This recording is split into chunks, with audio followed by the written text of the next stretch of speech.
Mas hoje então é o dia 28 de janeiro de 2018, o dia em que nós, pela graça e vontade e permissão do Senhor, vamos encerrar o nosso estudo a respeito do arrebatamento, que é um estudo que fala da nossa bendita esperança. A diferença entre o Osiel e um paciente qualquer é porque ele tem um Senhor presente. Quando você está passando um aperreio, está endividado, ou está doente, ou está hospitalizado, ou está em dúvida, ou está angustiado, ou está qualquer coisa, a gente tem o Senhor no barquinho. É muita diferença. Viver sem esperança, como os demais, ou ter uma esperança, né? Irmão Amé está nem aí para a idade, está nem aí se tem 20, 30, 50 ou 120. Eu também estou nem aí se eu vou viver 60 ou 100. Isso é nada, é grãozinho de areia perto do que a gente vai desfrutar do lado de lá. Mesmo porque eu já comentei aqui com os irmãos que lá em Mateus 16, 18, o Senhor nos garantiu que as portas do inferno não prevaleceriam contra a igreja. Amém. Ou seja, as portas do Hades não prevalecem contra a eclésia. E nós também sabemos através de Romanos que se vivemos para o Senhor vivemos, se morremos para o Senhor morremos. Então quando você olha lá no grego do Mateus 16, 18, você vê que o Hades tem uma porta. O Hades tem uma porta. Tem os que estão do lado de cada porta, que ainda estão vivos fisicamente. E tem aqueles que já passaram pela porta e já estão do lado de lá do Hades. Mas para o nascido de novo, tanto faz se você está do lado de cá, do lado de lá, a vida com Cristo, ela ultrapassa essas questões de tempo, questões de espaço, questões se o defunto foi comido pelo tubarão, se ele está lá igual o Lenin, um dos idealizadores do sistema comunista, né, junto com alguns outros aí, o corpo dele está preservadinho, parece que acabou de morrer. Já viu, não já? Ele fica numa estufa funerária lá no Kremlin, lá na Praça Vermelha, lá em Moscou. Então você olha para ele assim, eu nunca fui lá, mas eu já vi foto e eu já conheço quem foi, e também a gente vê na internet. As pessoas visitam a urna funerária dele, que é de vidro, é transparente, ele está lá inteirinho, bonitinho, todo preservado. Mas para o nascido de novo, estando ele vivo, ou tendo ele já morrido no momento do arrebatamento, isso não muda muita coisa, não muda nada, porque aquele que ressuscitou o Senhor Jesus também vai nos ressuscitar pelo seu poder. O mesmo poder, o energos, né, o poder, o dunamis e o energos, né, são as palavras que são traduzidas por poder. De onde vem dinamite, dinâmica? O mesmo poder que Deus exerceu para ressuscitar o Senhor Jesus Cristo é o mesmo poder que Ele vai usar para nos ressuscitar. Então nós estamos garantidos. Nós estamos garantidos porque Deus teve a competência para ressuscitar o corpo do Senhor Jesus Cristo. E o nosso também assim o será. Então, eu gostaria de ir com os irmãos aqui em 1 Coríntios, capítulo 15, que é um capítulo maravilhosíssimo. Ele é nossa, se tem um capítulo da Bíblia que eu gosto, é 1 Coríntios 15. Acho que é um dos capítulos da Bíblia que eu mais já estudei. Tem livros que a gente gosta mais, né? Daniel, eu já estudei a exaustão, Apocalipse, o texto temoso de Tessalonicenses, tem também esse texto aqui de Coríntios, que ele é maravilhoso porque, além dele nos fornecer verdades, né? Além de Deus revelar coisas que nós jamais conseguiríamos imaginar, é uma passagem das Escrituras que nos dá alento, nos dá esperança, alimenta a nossa bendita esperança. Também é um capítulo muito esclarecedor, que fala de um assunto pouco aludido nas Escrituras, e também é um capítulo que nos leva a viajar, né? É um capítulo que nos permite divagar santamente a respeito das coisas do porvir, porque tem a ver com o nosso futuro. Esse capítulo 15, eu não sei se os irmãos sabem, mas a carta, né, a epístola aos Coríntios, é uma epístola que foi escrita por dois motivos. Ela foi escrita para corrigir alguns erros. O meu povo erra porque não tem quem ensina, né? O povo erra porque não tem profecia. Profecia aqui está no sentido mais lato, né? É um sinônimo para a palavra, né? O testemunho do Senhor escrito da profecia. Profecia não é só aquela coisa restrita. Profecia que é um título mais amplo que alude a toda a palavra, assim como o Evangelho, a sã doutrina, as tradições e vários outros termos que tem nas Escrituras. Seja um outro ensino, é a doutrina da doutrina, mas é outro assunto.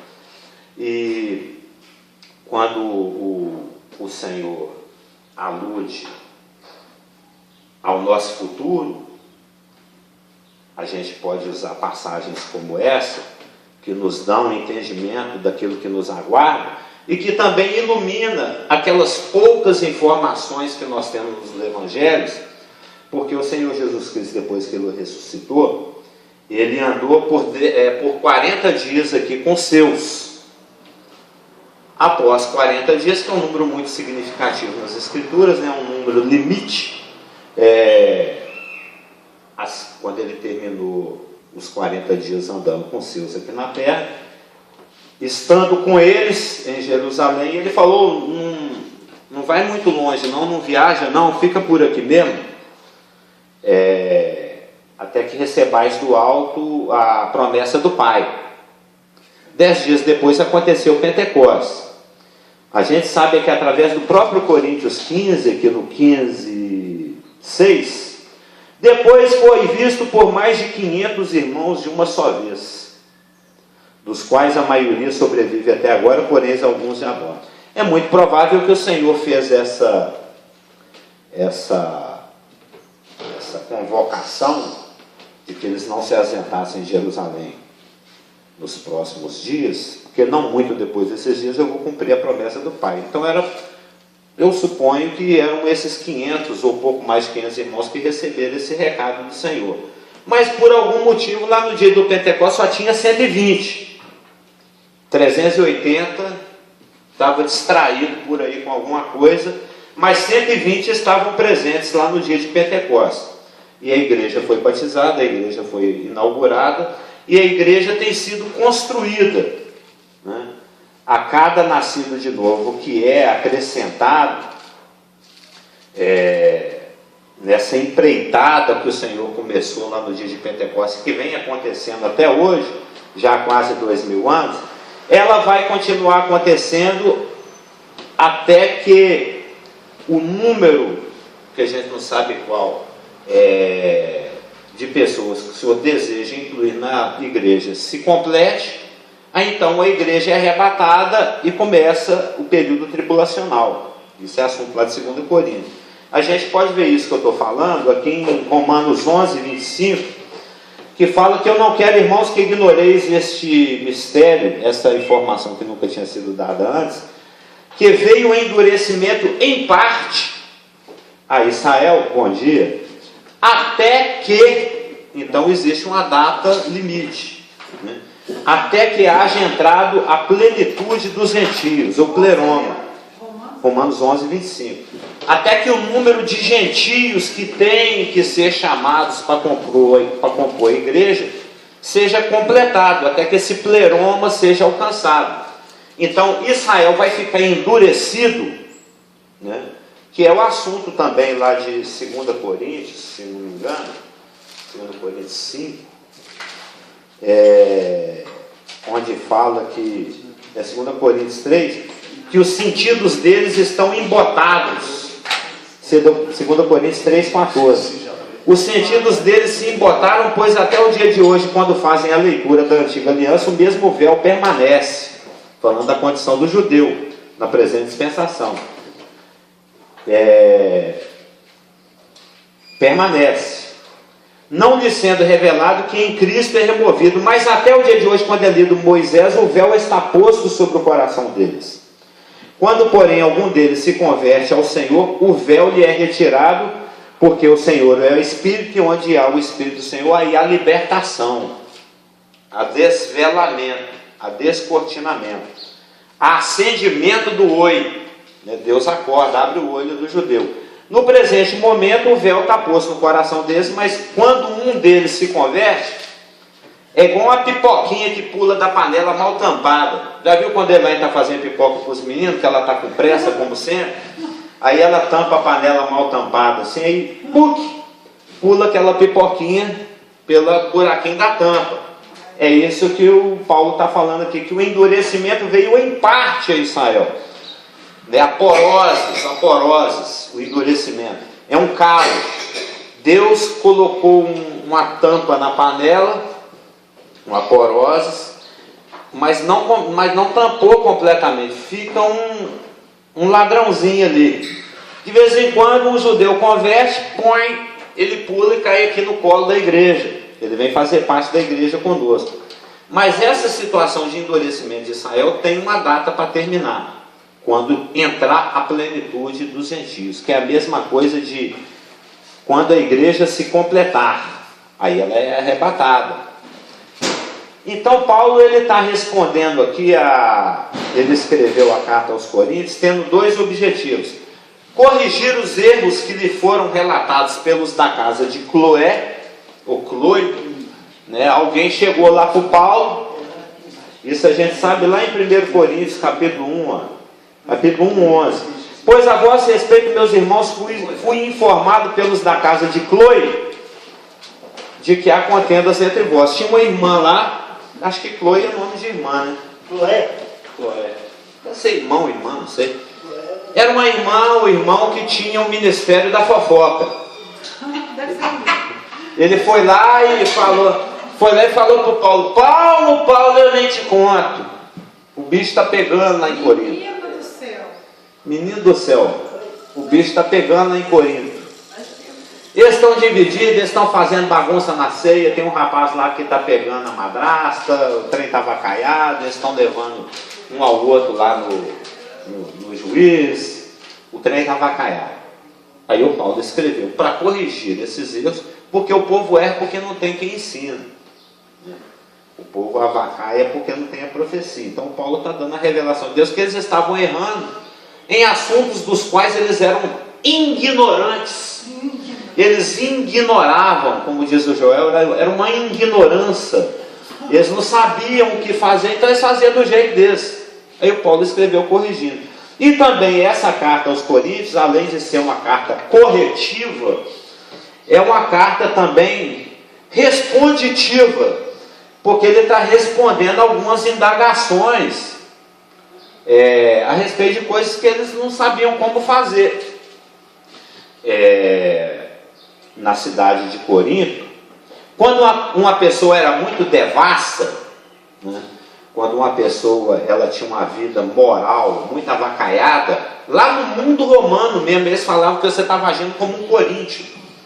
Quando um cara era muito devasso, mexia muito com prostituição, com essas coisas, ele falava que ele era um coríntio. Você vê, era um epíteto sinônimo de pessoa que não tem moral nenhuma. Então Deus é doido de ter plantado uma igreja num lugar desse, porque é uma cidade onde o evangelho ia ter muita dificuldade para germinar, porque era uma cidade que tinha uma acrópole. Acrópole é uma polis no alto, uma polis no acro. É um lugar alto, que era um templo de Afrodite, onde existiam 1000 prostitutas e prostitutos cultuais. Quando alguém se prostituía com esse prostituto, essa prostituta, é como se ele estivesse tendo conexão com a deusa, porque eles eram representantes dessa deusa, e todo dia à tarde mais de 1000 prostitutos e prostitutas desciam lá do alto e andavam pela cidade convidando as pessoas a vir participar do culto a Afrodite. Então era uma igreja que foi plantada numa cidade aonde a flexibilidade moral era muito grande.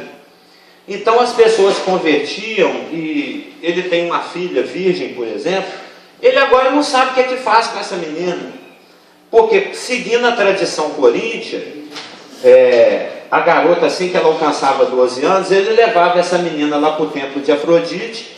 Lá no templo de Afrodite tinha uma pedra no chão, essa menina era sentada sobre essa pedra para a virgindade dela ser consagrada a Afrodite. E depois ela, a qualquer momento, podia ser chamada para trabalhar para a deusa.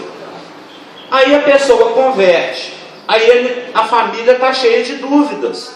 O que eu faço com a minha virgem? Como é que eu caso? E se não for virgem mais, pode casar, pode fazer isso, pode fazer aquilo outro? Aí o Paulo escreve respondendo essas inúmeras perguntas, dos mais variados assuntos. Esse assunto, por exemplo, da questão do casamento, da sexualidade, a gente encontra em Coríntios 7.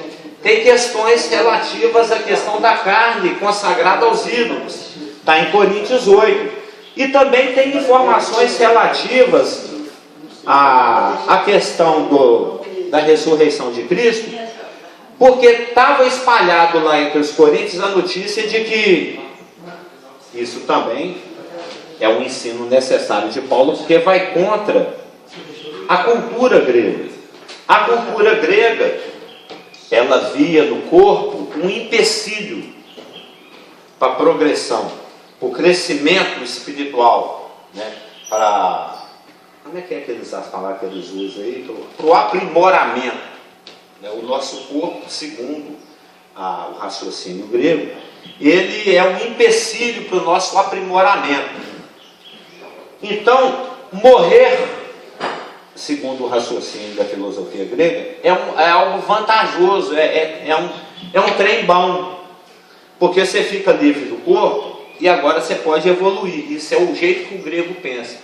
Então, quando Paulo aparece lá em Atos, não sei se é em Atos 17, onde ele faz aquela pregação lá no Areópago grego, e ele prega a respeito, ele vem pregando lindamente. Quando ele chega porque eles falam assim: o que esse tagarela tem para nos dizer?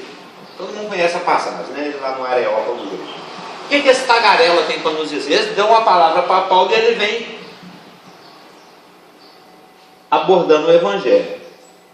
Quando lá no Atos 17:32, quando ouviram falar de ressurreição de mortos, uns escarneceram e outros disseram. Depois a gente escuta a respeito desse assunto. Por que eles escarneceram?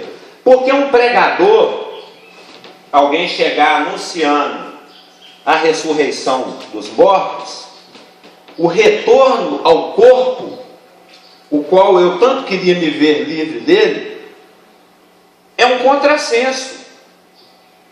Para o grego, você pregar o retorno ao corpo após ter morrido, não faz sentido, porque é algo que eles queriam ficar livre dele, e depois que fica livre você vai voltar. Então a ressurreição, essa doutrina da ressurreição, ela está na contramão da mentalidade helênica, da forma de raciocinar do grego e do coríntio. Aí só fechando a frase. Então Paulo teve que escrever o capítulo 15 de 1 Coríntios para corrigir esse erro, porque tinha pessoas lá que estavam afirmando que não existe ressurreição, baseado no raciocínio grego. Aí Paulo chama eles à razão e fala, a gente conhece o capítulo 15, na sua primeira parte, que vai do versículo 1 a 19, ele fala: se Cristo não ressuscitou, o nosso evangelho é vazio, nós estamos pregando aqui à toa, nós somos os mais infelizes dos homens, nós estamos perdendo nosso tempo aqui, e comamos e bebamos que amanhã morreremos. A dona Filgueiras tem a palavra. Não, é porque eu estava pensando também que eles, além deles não terem interesse na ressurreição, eles também não acreditavam, eram incrédulos. Não achavam que fosse possível. Sim. Além de ser impossível, é desvantajoso. Não, eles também não acreditavam que isso pudesse acontecer. Não, até que quando você vê nos contextos, tinham alguns que se interessavam.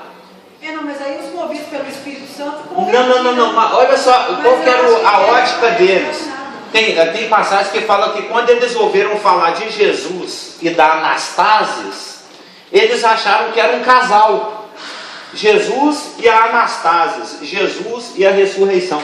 Porque as divindades naquela época se apresentavam em pares. Você sabe disso, né? As divindades se apresentavam em pares. Tinha a divindade pai e a divindade mãe, a divindade marido e a divindade esposa. Então, quando eles ouviram falar de Jesus Christos Kai Anastasis, eles acharam que estava pregando um casal de divindades, Jesus e a Anastasis. É só nesse sentido que eles tinham interesse. Então, nós chegamos aqui na nossa segunda parte de 2 Coríntios, que eu gostaria de ler com os irmãos a partir do verso 29. Que é a tal passagem onde as Escrituras elucidam aos coríntios e também a nós a respeito do nosso futuro.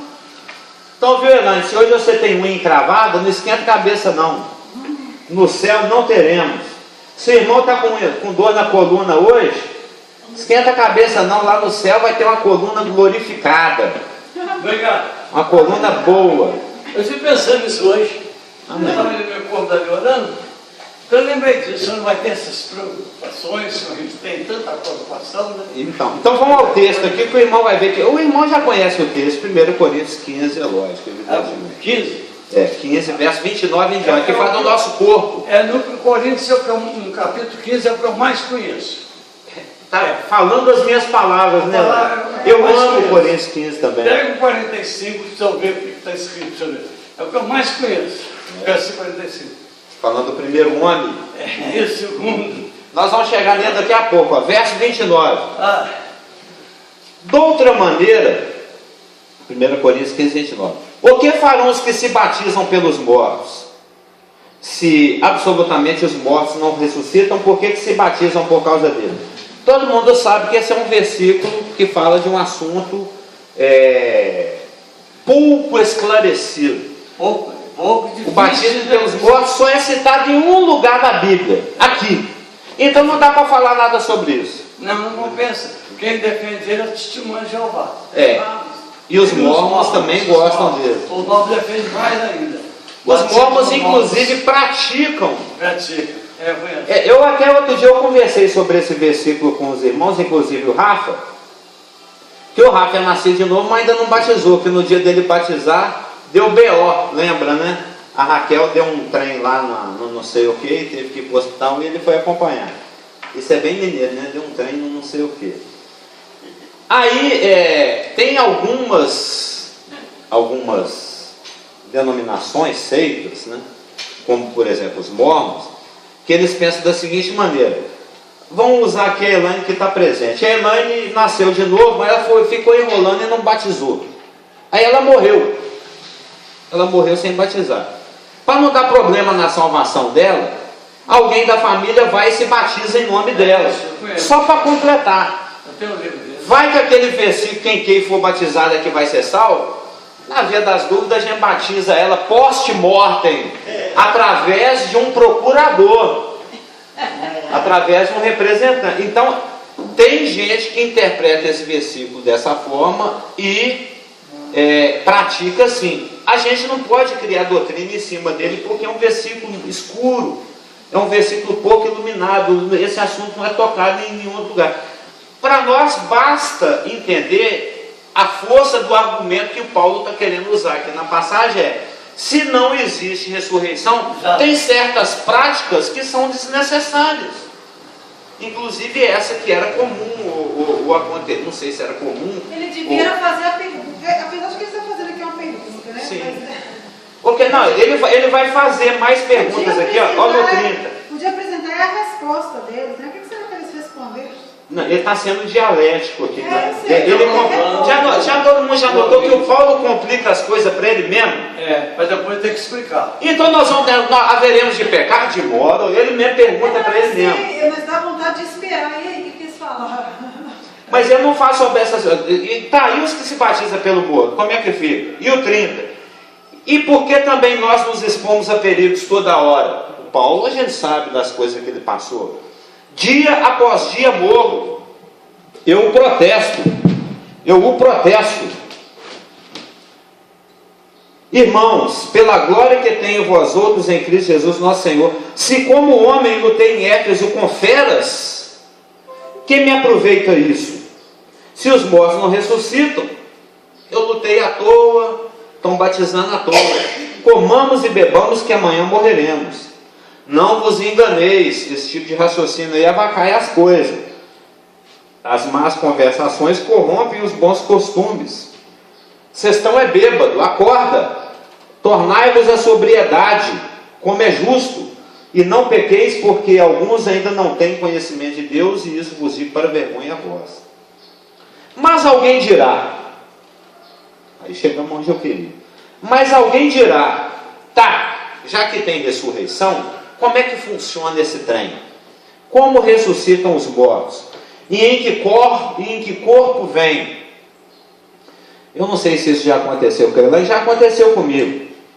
Da Raquelzinha, o Andrezinho e o Guilherminho fazer certas perguntas, né? O Joelzinho, o Natanzinho, e o não tãozinho assim, Isaquinho, né?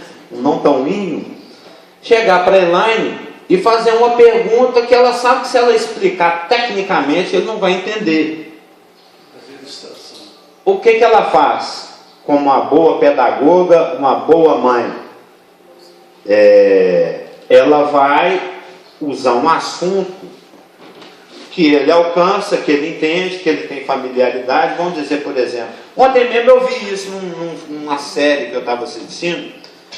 A pessoa, o jovem, a criança lá fez uma pergunta, e era uma pergunta meio complicada de responder, e essa criança estava assistindo aquele filme Back to the Future, né, De Volta para o Futuro. No momento em que o McFly coloca um headphone no ouvido do pai, e fala que é de outro planeta, porque ele está querendo dar um empurrãozinho, né, dar um estímulo para o pai dele fazer uma certa coisa. Aí essa pessoa na série, ele usa aquela situação lá do filme, que é familiar para aquela criança, para que ele entenda um raciocínio que ele desenvolve para responder a pergunta, porque existe uma similaridade muito grande entre as situações. Então, o que o Paulo vai falar aqui são assuntos que naturalmente nós não teríamos condição de entender se ele conversasse conosco de forma técnica. Eu estou procurando aqui uma passagem onde ele fala que teve no terceiro céu. Está no 2 Coríntios, não está, pastor Delor? Fala assim, eu conheço um homem em Cristo, 2 Coríntios 12. que se no corpo não sei, se fora, 12? Isso. É aqui, ó. Conheço um homem em Cristo que há 14 anos foi arrebatado até o Tríton ou Urano, o terceiro céu. Se no corpo ou fora do corpo, eu não sei, Deus é que sabe. E sei que o tal homem, ele está falando de si mesmo, só que na terceira pessoa. E sei que o tal homem, se no corpo ou fora do corpo, não sei, Deus o sabe, foi arrebatado ao paraíso e ouviu palavras inefáveis, aos quais não é lícito ao homem referir. Ele ouviu coisas lá e viu que é difícil de explicar. É difícil de explicar. Nós não temos parâmetros terrenos que possam ser utilizados para fazer uma comparação, um paralelo, uma ilustração, uma metáfora, uma símile, uma qualquer coisa, para a gente alcançar o que ele viu. Então ele nem falou. Já aqui nesse contexto de 1 Coríntios capítulo 15, para que ele possa responder aos coríntios, sem se aprofundar demasiadamente em tecnicalidades, né, questões de aspecto técnico nós não teríamos como entender, ele faz uma comparação com as situações terrenas, que nos são familiares. Cristo também fazia assim, ele ia ilustrar o cuidado de Deus. Fala, olha lá o lírio ali, ó. Olha lá que bonitinho. Você está vendo alguma roca, alguma máquina de costura aí para fazer o vestido da flor? Não. Mas Deus veste ele melhor do que Salomão. Então o Paulo, ele aqui no 1 Coríntios capítulo 15, ele vai usar coisas terrenas para servir de escada e alavanca para que nós possamos entender as coisas que estão além do nosso entendimento, que são as coisas lá do porvir, são as coisas celestiais. Então vamos ao texto, 1 Coríntios capítulo 15, verso 35. Mas alguém dirá, como ressuscitam os mortos? E em que corpo vêm? É uma pergunta lícita. Porque se eu morrer hoje, domingo que vem eu já estou derretido. Daqui 7 dias, se você abrir meu caixão lá, vai estar stinking, né? A coisa lá vai estar meio azeda. Ou seja, o nosso corpo, ele sofre decomposição, porque és pó, ao pó retornarás. Faz parte lá da maldição pós-queda. Então o Corinto, ele muito ignorante a respeito desse assunto, tá, mas como é que vai ressuscitar, gente? O tubarão já mastigou o corpo, já foi esmagado, já caiu lá não sei aonde, já dissolveu, já foi enterrado, já... Meu pai está aqui pertinho, no cemitério da Paz ali, acho que osso ainda deve ter, né? O cabelo é que dura bastante. O cabelo, ele tinha pouquinho de cabelo branco, deve ter uma meia dúzia de cabelo branco dele lá na cova lá ainda, mas já dissolveu, não tem corpo mais para vir. Aí o Corinto fica, como é que vem? Aí Paulo responde, insensato, o que semeias não nasce se primeiro não morrer. Cristo falou disso. Cristo, o pão que é feito com trigo que desceu do céu, o nosso maná, o pão que a gente comeu, igual os judeus comeram no deserto, está aqui em Coríntios 1. Eu sou o pão vivo que desceu do céu. E Cristo falou, se a semente não cair no solo e não morrer, ela não produz fruto. Isso é um princípio universal, isso é válido para a botânica, isso é válido para a tanatologia, que é o nosso assunto, isso é válido para tudo. Insensato. A gente mesmo tem certas... Cristo falou, negue-se a si mesmo. Se você não morrer, você não participa da vida nova. Você tem que se considerar morto para o pecado e vivo para Deus com a justiça. É o princípio, válido para tudo. Insensato. O que semeias não nasce se primeiro não morrer. E quando semeias, não semeias o corpo que há de ser. Esse corpo aqui ele está chamando de grão, né? Mas o simples grão, isso aqui ó, é um simples grão, né? Eu vou ali lixar as unhas do meu simples grão, viu, Elaine? Vou pentear o meu simples grão. É um grão, nós somos um grão. É uma semente a ser plantada. Como mais um simples grão, outro simples grão, como de trigo ou de qualquer outra semente. Mas Deus lhe dá corpo como lhe aprouver dar, e a cada uma das sementes o seu corpo apropriado. Nem toda a carne é a mesma. A gente mesmo, quando a gente come boi, o sebo tem um gosto, a picanha tem outro gosto, a fraldinha tem outro gosto, a carne de boi tem um gosto diferente da carne, como diz o Pimpo. O Pimpo gosta muito de carne de porco. Aí ele outro dia perguntou para a bisavó dele assim, ô Bisa, por que não faz carne de porco todo dia? Aí ela falou assim, porque ela é muito remosa. Aí agora quando pergunta assim, ô Pimpo, qual carne você mais gosta? Eu gosto de carne de porco, mas tem que tomar cuidado que ela é muito remosa. Ele já sabe que ela é pesada. Eu não sei, eu já comi carne de várias coisas. Eu já comi carne de coelho, carne de jacaré, carne de cutia. A tatu é a melhor carne que existe no mundo. A carne de tatu é maravilhosa.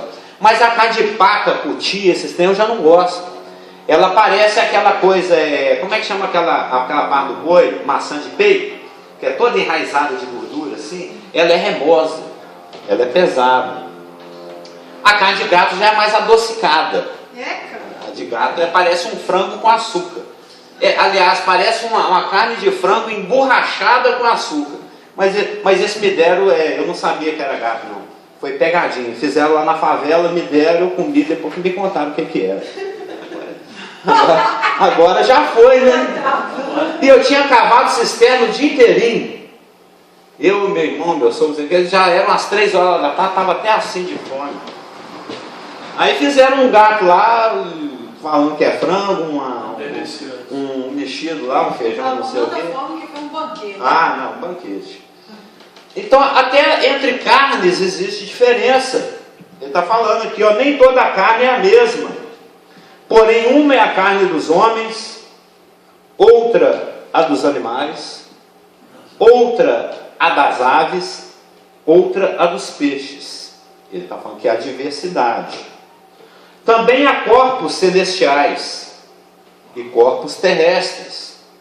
Que existe lá, a turma que está lá em cima nesse momento, e temos nós aqui embaixo. E sem dúvida, uma é a glória dos celestiais e outra a dos terrestres. Uma é a glória do sol, outra a glória da lua, outra a das estrelas. Porque até entre estrela e estrela há diferença de esplendor. Está falando de diversidade. Pois assim também, a comparação. Ele criou toda uma base de raciocínio para a gente conseguir entender o que ele vai falar agora. Ele falou de diversidade física, fisiológica. Ele falou que existem diferenças lá no céu, aqui na terra, entre as plantas, entre os animais, entre os seres celestes, tudo fechando em 2 grandes blocos: seres do céu e seres da terra. Tanto lá em cima tem diversidade, sol, luz, estrela, entre estrela e estrela tem diversidade, como aqui embaixo também, entre planta e planta, animal e animal, carne e carne. Então, se tem uma coisa que caracteriza a criação de Deus, é a diversidade. É a diversidade. Aí ele, estabelecendo essa base, ele pode fazer a afirmativa dele no 42. Pois assim também é a ressurreição dos mortos. Semeia-se o corpo na corrupção, ressuscita na incorrupção. Nós vamos ser revestidos de incorruptibilidade, para não ser corrompidos. Semeia-se em desonra, um corpo que adoece, um corpo que cai cabelo, um corpo que apodrece, um corpo que pode ser desonrado. Nós mesmos desonramos nossos corpos muitas vezes. Semeia-se em desonra, ressuscita em glória, semelhante a Cristo, identificado com Cristo. Glorificação é isso, identificação com Cristo. Semeia-se em fraqueza, ressuscita em poder. Todo poder me foi dado no céu e na terra. Nós vamos ter um igual. Não autoridade igual, mas vamos participar.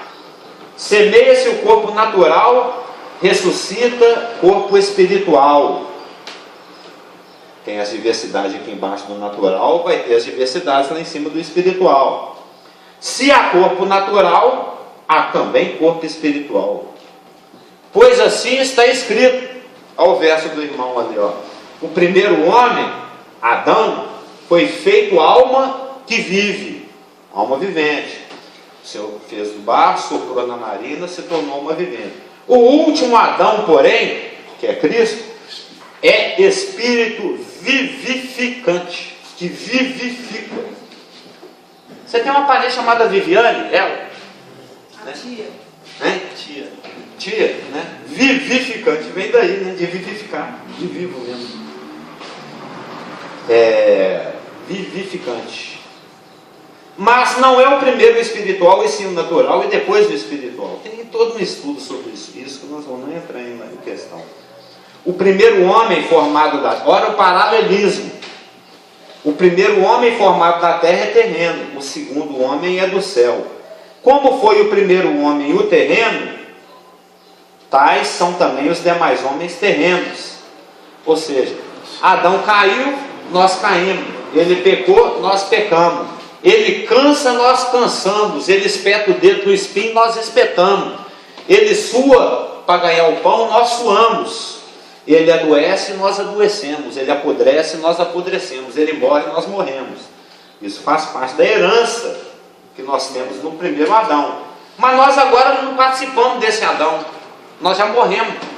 Isso aí é defunto. Consumado este. Você sabia que nós já morremos? Sabia que nós não somos desse planeta? Sabia que nós agora fazemos parte de uma nova raça em Cristo?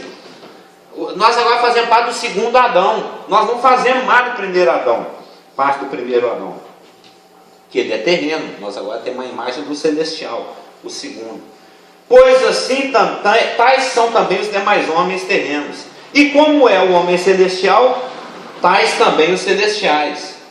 Conclusão. Assim como trouxemos a imagem do que é terreno, devemos também trazer a imagem daquele que é celestial. Aí agora o Paulo, para fechar, nós estamos terminando também? Para fechar, o Paulo está transcendendo do ensino que aponta para uma promessa, para uma esperança, para algo que nós estamos aguardando, que está lá no futuro, para que isso seja de estímulo para o nosso caminhar aqui nesse momento. É a forma como ele termina o ensino aqui no 49. Assim como trouxemos a imagem do que é terreno, devemos também trazer a imagem do que é celestial. O que significa isso? Se revestir de Cristo, se deixar ser guiado pelo Espírito, andar no novo homem, se conformar à vontade de Deus, se deixar ser modificado por aquilo que a gente vê nesse espelho, se permitir ser trabalhado pelo Espírito, se conformar à imagem de Cristo que já está sendo criada em nós nesse exato momento.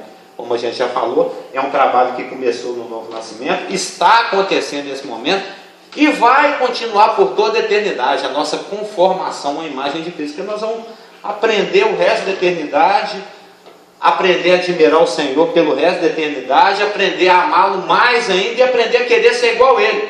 Você já viu desses menininhos, às vezes andando ao lado do pai? O pai com a camisa laranja, o filhinho com a camisa laranja. O pai com o bonezinho amarelo, o menino com o boné amarelo. E se o pai virar para o lado assim, ele vira também.